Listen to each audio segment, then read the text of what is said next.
Hello guys, welcome back to this channel. In today's video, I'm going to show you how we can add full screen reel to Instagram story.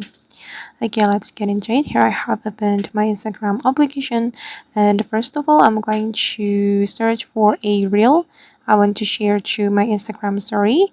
I'm gonna go with this one, for example. Then we can click on the send icon. And then if we want to add this reel to our Instagram story, we can click on add to your story. Then if we want to get the full screen, guys, we just need to zoom in. You can zoom in using both of your fingers until you get the full screen, and after that you just need to click on your story to upload the story to your Instagram.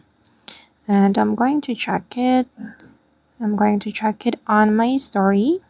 Now the story or the reel is being uploaded. Okay, and it's almost done. Then as you can see that now we have added the full screen reel to our Instagram story.